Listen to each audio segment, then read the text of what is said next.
Welcome back to the channel. Today is a dramatic story about family, betrayal, and forgiveness. What would you do if you went to your brother's housewarming party and found out he stole something precious that belongs to you? What happens next will truly shock you. Let's dive in. The Miami sun had already begun to set when I pulled up in front of Ethan's sleek high-rise building. A gleaming tower of glass and steel that overlooked the ocean. His housewarming invitation had been sitting on my kitchen counter for days. And though I'd debated whether to even come, part of me felt like I had to, if only to keep the peace in the family. As a marine biologist, I was more used to salt air and dive boats than glitzy rooftop parties. And as I stepped out of my car, the valet greeted me with a polite but distant nod, already reaching for the keys. I clutched my bag tighter, suddenly feeling underdressed in my simple blue dress. But it was too late to back out now. Upstairs, Ethan's penthouse was buzzing with people. Floor-to-ceiling windows showcased a panoramic view of the ocean. But most guests seemed more interested in their cocktails and conversations than the stunning sunset painting the sky in oranges and pinks. My parents, Mr. and Mrs. Bennett, waved me over from a white leather couch. Their smiles warm but tinged with something else, maybe sadness. Maybe exhaustion. Grandma Rose had passed away just a week earlier. And though we were all trying to move on, her absence still clung to us like a shadow. "Claire, honey, so glad you made it," Mom said as she stood to give me a quick hug. Dad followed, his usual serious expression softening. "Your brother's done well for himself, hasn't he?" he added, nodding toward Ethan, who was holding court near the bar, laughing a little too loudly at something one of his guests had said.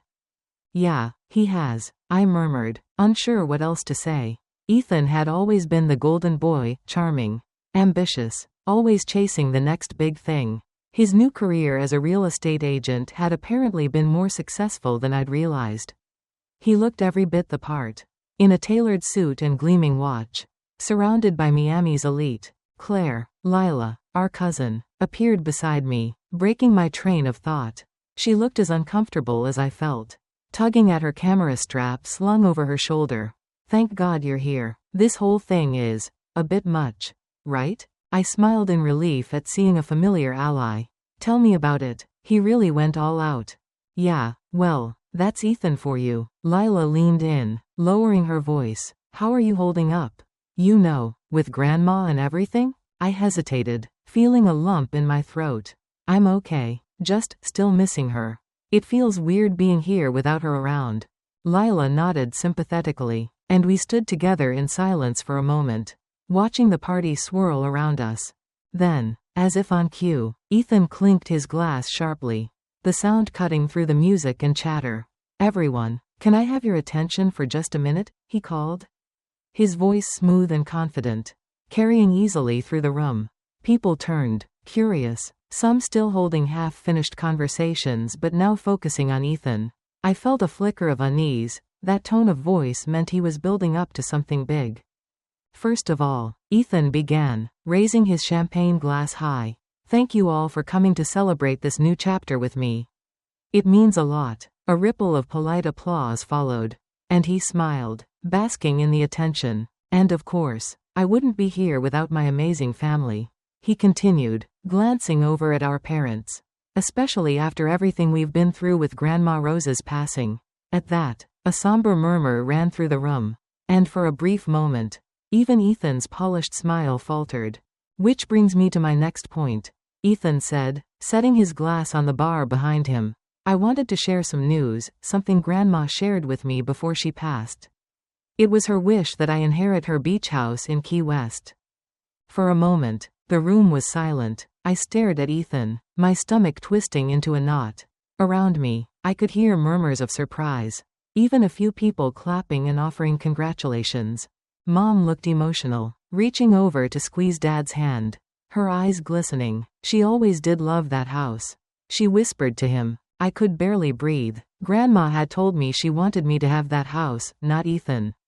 3 weeks before she died, she had given me a small, worn wooden box, pressing it into my hands with a knowing look. "When the time is right, Claire," she had said softly, "you'll know when to open it." Lila leaned closer to me, her brow furrowed. Did you know about this? She whispered, her eyes darting between me and Ethan. I shook my head slightly. Still stunned. No, I whispered back, my mind racing. Ethan pulled out an envelope from his jacket pocket, holding it up dramatically for everyone to see. She even wrote me a letter. I have it right here, her final wishes. He unfolded the paper and began reading, though I couldn't focus on the words. All I could think about was the box in my apartment, and the key that opened Grandma's desk at the beach house. I felt dizzy, the air suddenly too thick to breathe. Ethan's words washed over me, but none of it made sense.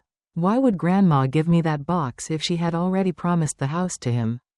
To Ethan, who I know will cherish our family retreat and keep it safe. Ethan read aloud, pausing to let the weight of those words settle over the crowd. My mom was beaming now, nodding along as though it all fit. But it didn't. It couldn't. I needed to get out. Excuse me, I muttered to Lila, not waiting for her response as I slipped away from the group. My heart pounding in my ears. I pushed through the glass doors onto the balcony, gripping the railing to steady myself. The warm ocean breeze rushed over me, but it didn't help. Something was wrong, terribly wrong. As I stood there, trying to gather my thoughts, my phone buzzed in my hand, a text from Lila. Claire, that was weird. You okay? Want me to come out?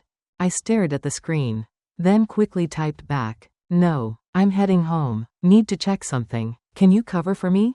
Her response was immediate. Of course. I'll say you had to take a work call. Text me when you're home. Slipping quietly back inside, I avoided Ethan's gaze as he basked in the glow of his news. I didn't care about the party anymore. I needed answers, and I knew exactly where to find them. The city lights flickered behind me as I rushed back to my apartment. My mind a tangled mess of confusion, anger, and disbelief. As soon as I stepped inside, I locked the door and leaned against it, closing my eyes to calm my racing heart. My thoughts kept circling back to Ethan's smug smile, to the applause of the guests when he announced Grandma Rose's beach house as his own. That wasn't right. Grandma had never mentioned anything about giving the house to Ethan, quite the opposite. She had trusted me with her memories, with the house itself, and with that mysterious wooden box, sitting now on the top shelf of my closet. I had been too scared to open it before, not ready to face what Grandma might have left inside. But now I needed to know. I walked straight to the closet, pulling down the old, worn cigar box she had pressed into my hands just weeks before she died. The smooth cedar felt warm against my fingers, its scent faint but familiar, as though a piece of her still lingered there. On the lid, in her neat but slightly shaky handwriting, were the words, "For Claire, when you need to know the truth." Well, if this wasn't the moment, I didn't know what was. Taking a deep breath, I carried the box to my kitchen table and carefully opened the lid.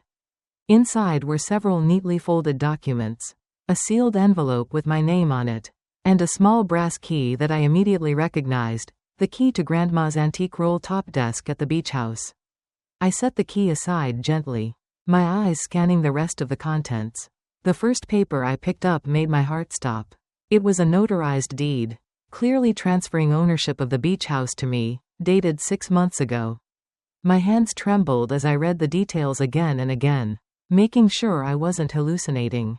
There it was, my name, signed and sealed, completely legal. I swallowed hard, trying to process what this meant.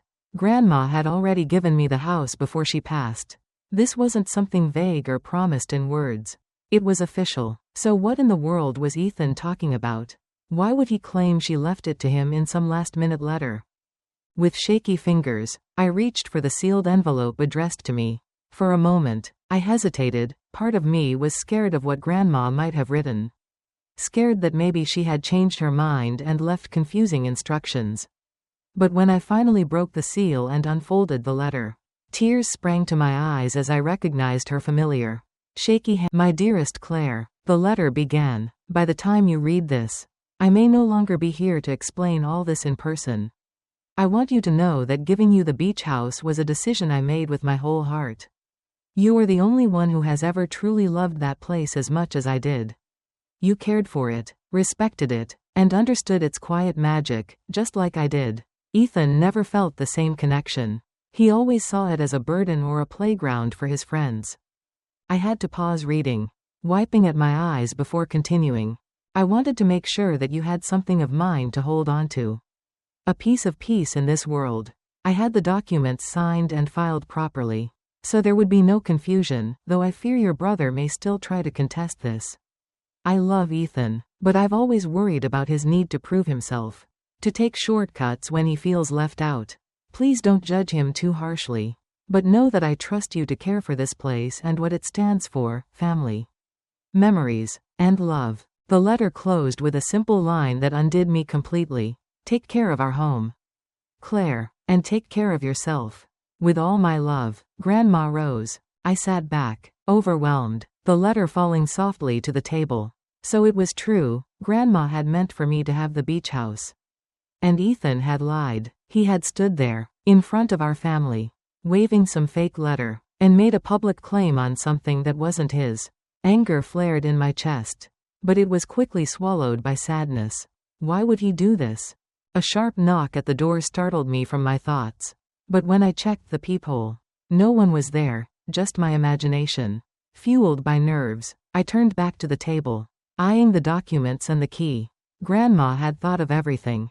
Even now, she was protecting me, guiding me. I took out my phone and texted Lila. I found something. Ethan's lying. I'll explain tomorrow. Her response came almost immediately. I knew something was off. Want me to come over? I smiled weakly at her support but typed back. No, I need to think, but I'll need you with me soon. My mind was spinning, but one thing was clear: I couldn't let Ethan's lie stand. Grandma had entrusted me with that house for a reason, and I owed it to her memory to make sure her wishes were honored. I glanced again at the brass key on the table, imagining Grandma sitting at her desk, writing her final letters, knowing this day might come. I gently packed everything back into the wooden box and placed it on my couch, where I could see it, as though its presence might give me strength. Tomorrow, I would decide what to do. For now, I let the ocean breeze drift through my open window, carrying the scent of salt and possibility. I would fight for what was right, not just for me, but for Grandma. Sleep didn't come easy that night. I lay awake, the box sitting on the table where I had left it. Its contents burned into my mind. Every time I closed my eyes, I saw Grandma Rose's face, smiling gently, and I heard her voice: when the time is right, Claire. Well, if standing by while Ethan lied to everyone wasn't reason enough to act, I didn't know what was.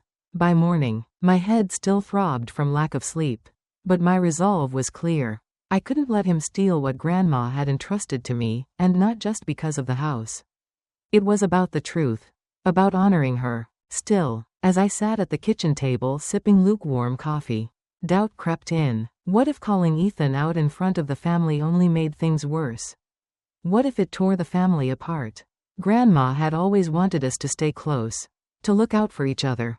But Ethan had crossed a line. And if I stayed silent, wouldn't that be betraying her final wishes? The beach house wasn't just a beautiful old place by the ocean, it was a piece of her. A part of our family's soul. And I couldn't let that be erased by Ethan's greed or desperation. I glanced down at my phone, hovering over Lila's name in my messages.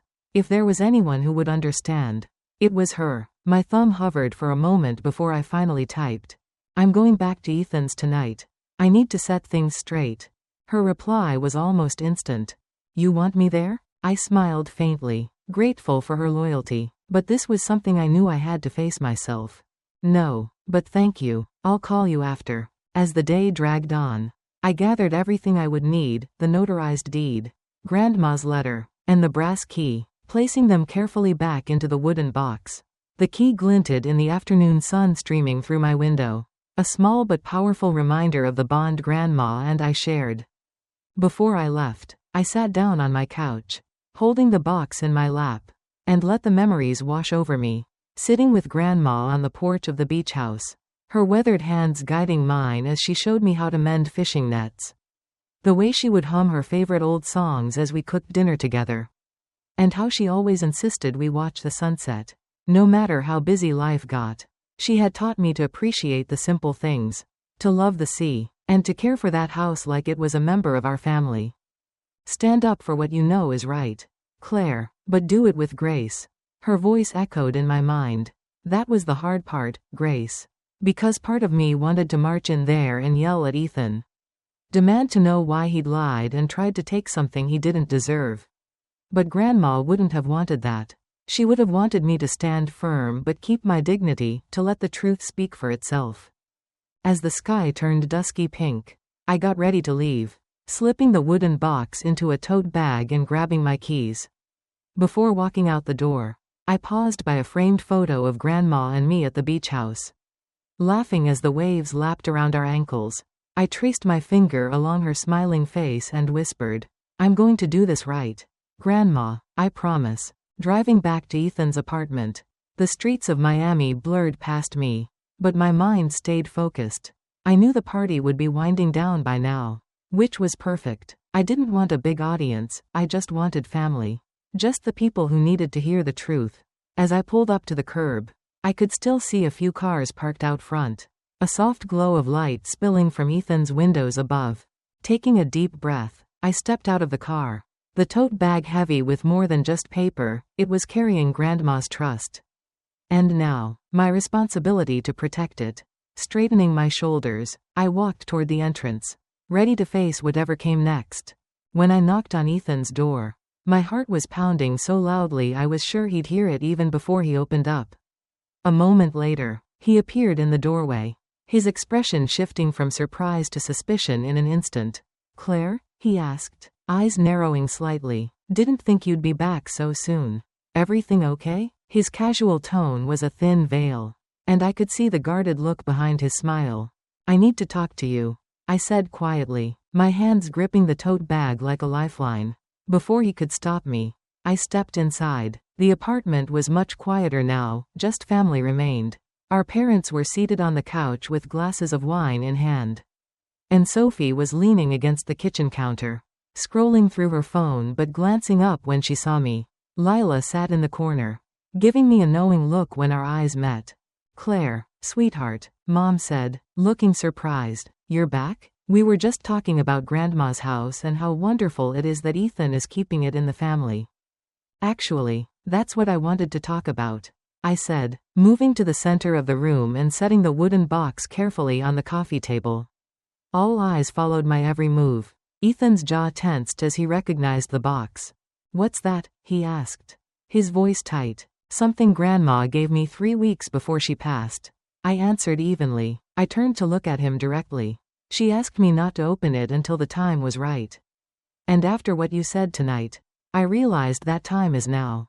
Ethan shifted uncomfortably but said nothing. Our father leaned forward, his brows furrowed. "What do you mean, Claire? What's in the box?" I took a deep breath and opened the lid, carefully pulling out the notarized deed and Grandma's letter, laying them on the table. 6 months ago, Grandma signed over the beach house to me. It was legally transferred and notarized. She wanted me to have it. The room went still. You could have heard a pin drop. "What?" Mom whispered, her eyes wide, darting between me and the papers. Dad reached forward, adjusting his glasses as he picked up the deed. His hands shook slightly as he read over the document, flipping it to see the signature. "This is notarized," he confirmed quietly, glancing at Ethan. "Claire, this is your grandmother's signature. There's no question." Ethan's face went pale, his confident mask slipping for the first time. That can't be right," he stammered. "She gave me a letter. She told me she wanted me to have the house." "May I see that letter again?" I asked, holding out my hand. Our father looked confused but handed Ethan's letter over. I placed it beside Grandma's authentic letter for everyone to see. The difference was stark. Ethan's letter, though well forged, lacked the telltale shakiness of Grandma's handwriting in her final months. Her arthritis had made her writing increasingly unsteady. But this letter was smooth, too controlled, a clumsy attempt to mimic her hand. Mom gasped as she compared them side by side. "Oh, Ethan," she whispered, her voice breaking. "Did you forge this?" Ethan's silence was answer enough. The color drained from his face, and he swallowed hard, looking everywhere but at me. "Ethan?" Sophie said softly, stepping forward. "Tell me that's not true." But Ethan didn't answer. His eyes flicked to me, and for a moment, I saw a mix of anger and desperation.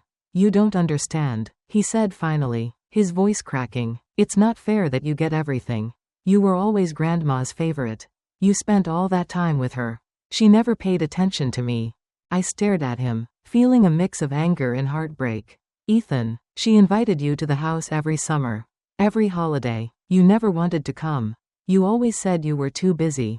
Or there was nothing to do there. Because I felt like an outsider, he burst out. You had that special bond with her. You and Grandma always had your little world. And I was never part of it. Dad stood, looking more disappointed than angry. Son, that still doesn't give you the right to forge her signature and lie to us all. Ethan rubbed his face, his shoulders slumping as if the fight had gone out of him. I just thought, if I claimed it first, maybe everyone would believe me. Maybe I could have something she loved. Silence filled the room as everyone tried to process what had just been admitted. Then, I remembered the final piece I hadn't yet revealed. I reached into the box and pulled out the sealed envelope addressed to Ethan. She left something for you too, I said softly, holding it out to him. He looked at it with a mix of fear and longing before slowly taking it from my hand. His fingers trembled as he opened the envelope and began to read. As the words sank in, his expression shifted, from defensive to shocked. Then to something softer, more vulnerable. I didn't know, he whispered, staring down at the letter. What does it say? Mom asked quietly, moving to sit beside him. Ethan hesitated, then passed it to her. Read it, he murmured. She took a deep breath and read aloud, her voice wavering. Dear Ethan, if you are reading this, then Claire has opened the box. And the truth is known. I want you to know I love you, even though I know you've struggled to find where you belong. I gave the beach house to Claire because she loves it like I do.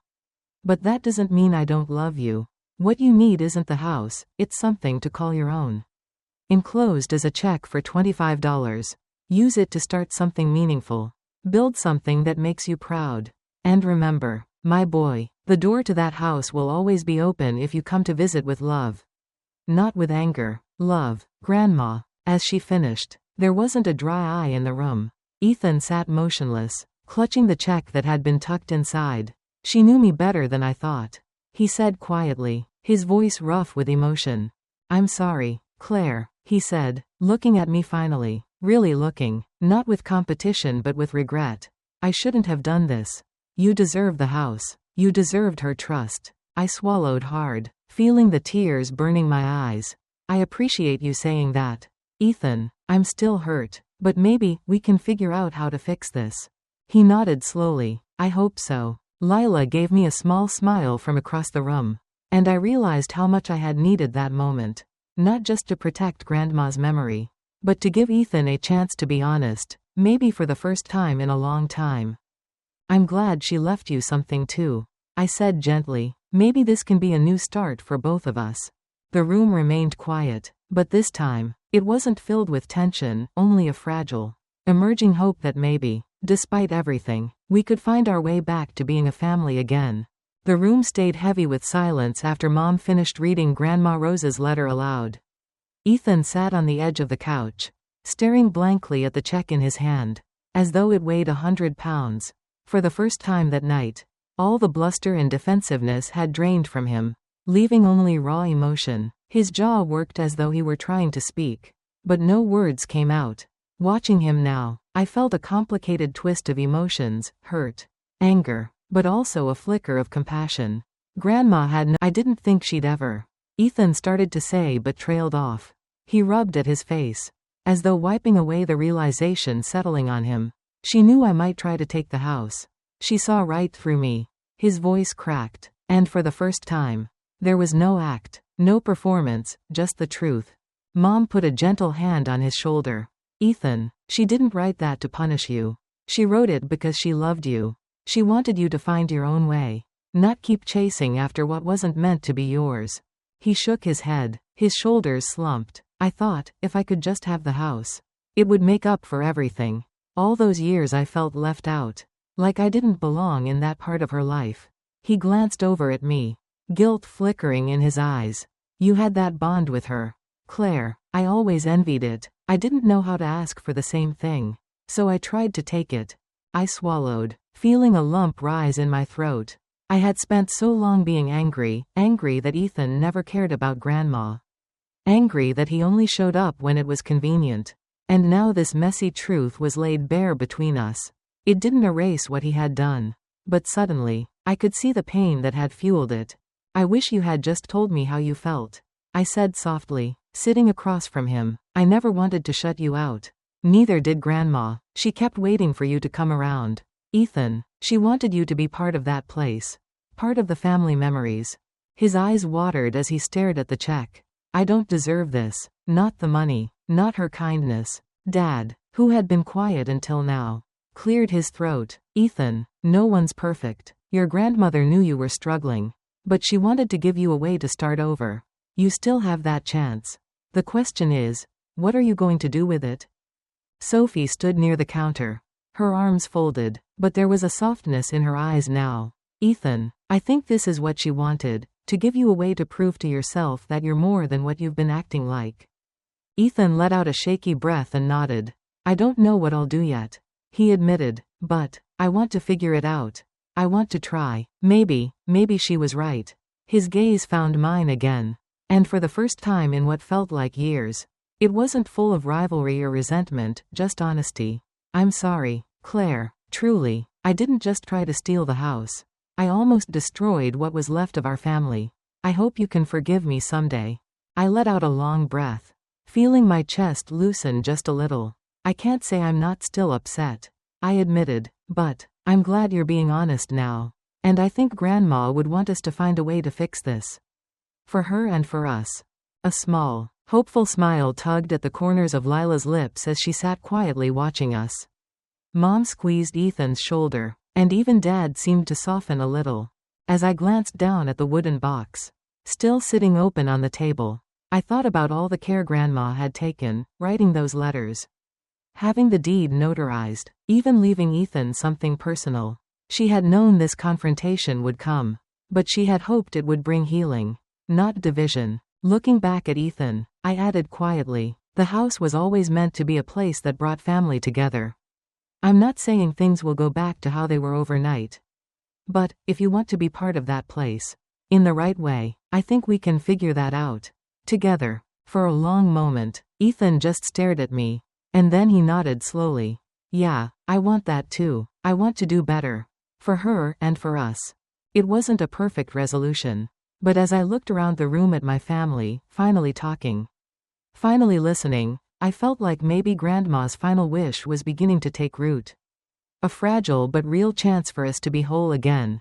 A few days after that emotional night at Ethan's apartment, I finally made the trip down to Key West. Driving along the sun-drenched highway that twisted alongside the ocean. As I neared Grandma's beach house, my heart felt heavy and full all at once. The sky was a brilliant blue, and waves sparkled under the afternoon sun. But inside, I was still processing everything, Ethan's confession, his apology, and the realization that Grandma had trusted me with so much more than a piece of property.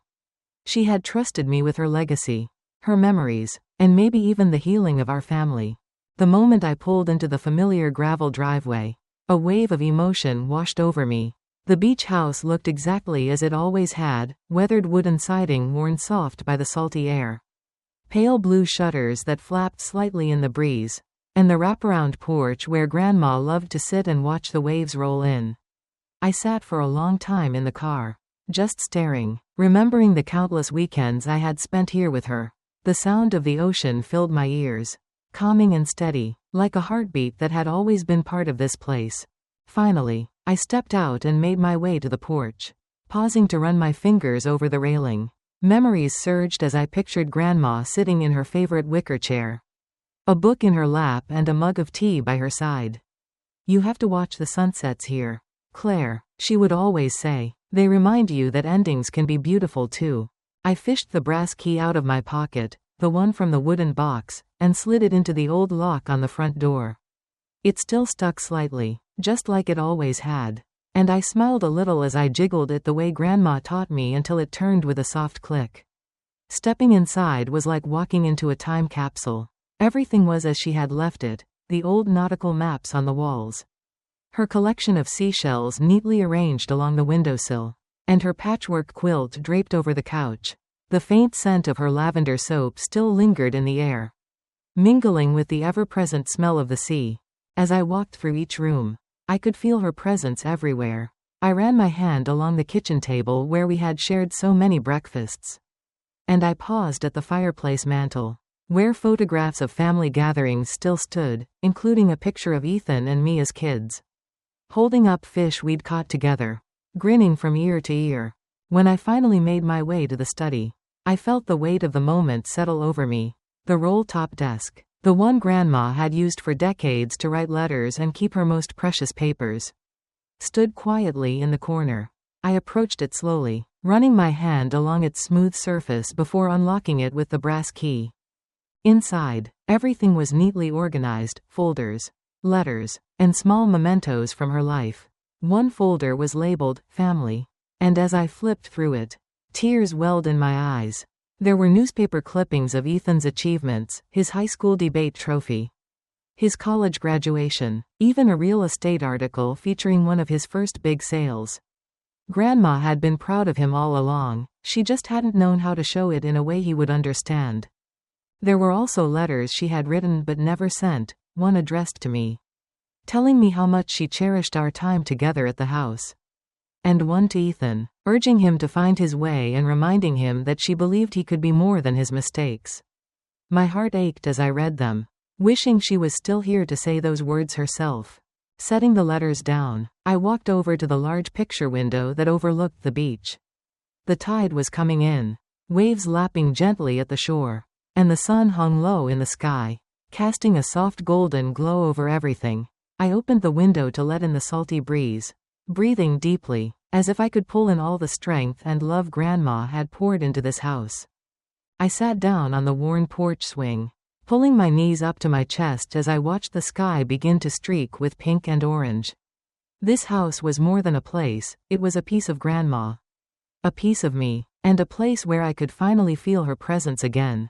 My phone buzzed softly beside me, and I glanced down to see a text from Lila. "Thinking about you. How's the house?" I smiled faintly, typing back, "Perfect, just like she left it." As I put the phone down, I looked out over the water, imagining Grandma sitting beside me, her hand wrapped gently around mine, as though she had never left. I knew then that I would protect this place, not just for me, but for the family, for Ethan if he wanted to be part of it, and most of all, for her. The waves continued to roll in, steady and calm, and I knew I was exactly where I was meant to be. 3 weeks passed before I heard from Ethan again. I had spent most of that time at the beach house, throwing myself into small repair projects and breathing in the quiet peace of the ocean.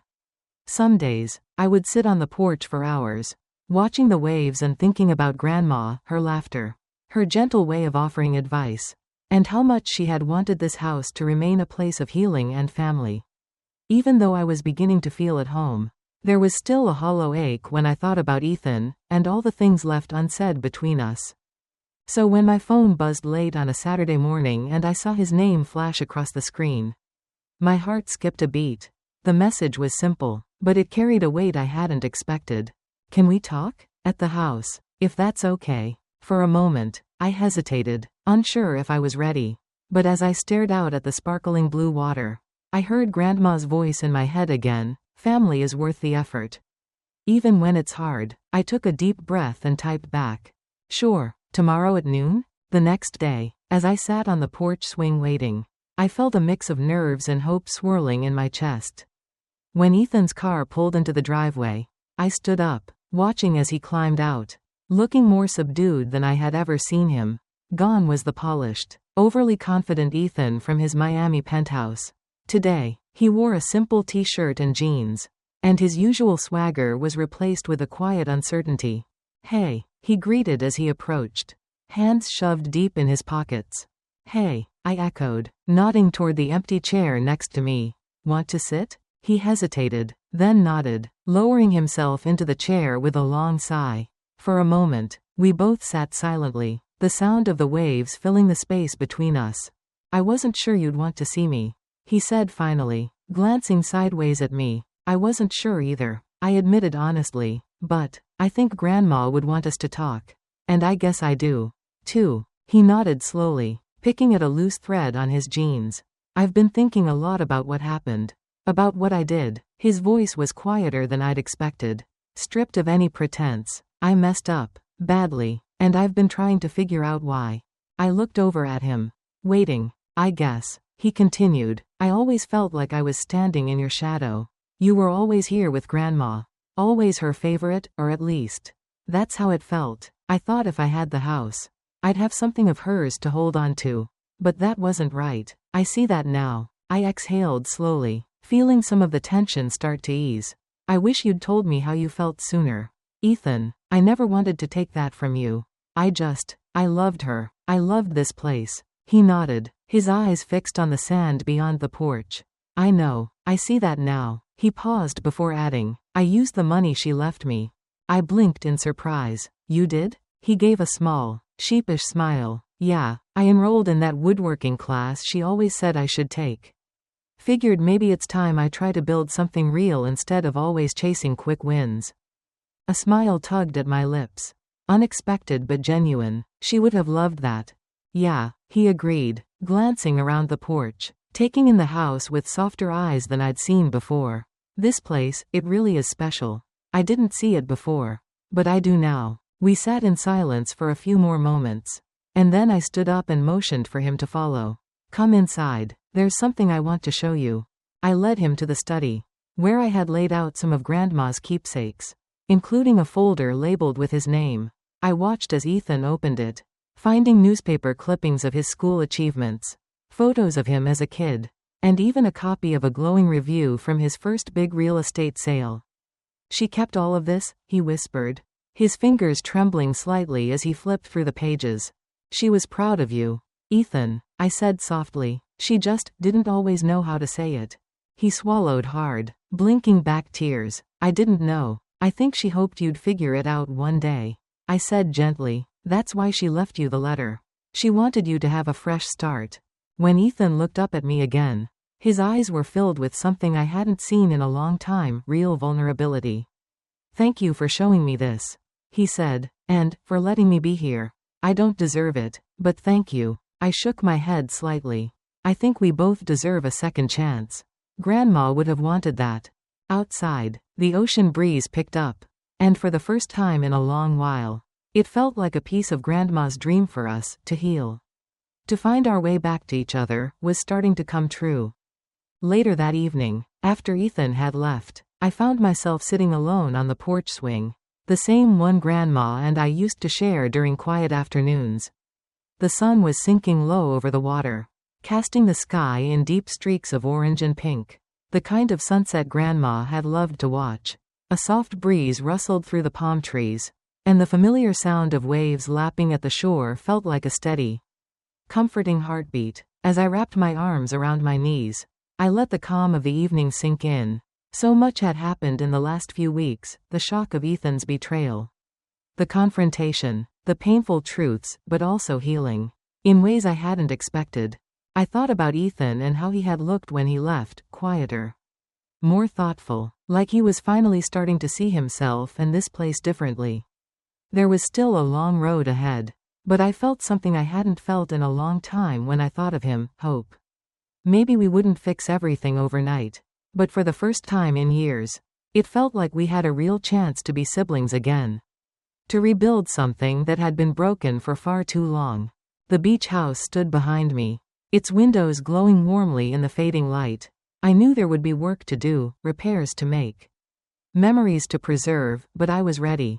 Grandma had trusted me with this home, and with that trust came the responsibility of keeping it a place where family could gather, heal, and remember what really mattered. I wanted to honor that. I wanted this house to be a place where we could make new memories. Too, where maybe Ethan could feel like he belonged if he was ready to try. As the stars began to appear, one by one, in the darkening sky, I thought of Grandma, her laugh, her wisdom, her quiet strength, and I knew she would be proud of how things had turned out. Not perfect, but real. I could almost hear her voice in the breeze, reminding me that family, like the tides, sometimes pulls away but always finds a way to return.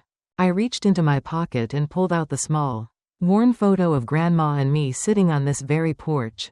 One of my favorite memories. Holding it close, I whispered, "I'll take care of it. Grandma, I'll take care of all of us." The waves rolled gently onto the shore. And as I sat there, watching the moon rise over the water, I felt something I hadn't felt in weeks, peace. For the first time since she passed, I knew I wasn't alone. I had her love, her memory, and now, maybe even my brother again. And as I looked out over the darkening sea, I let myself believe that this was not an ending, but a new beginning. The story teaches that family, honesty, and forgiveness are more valuable than possessions.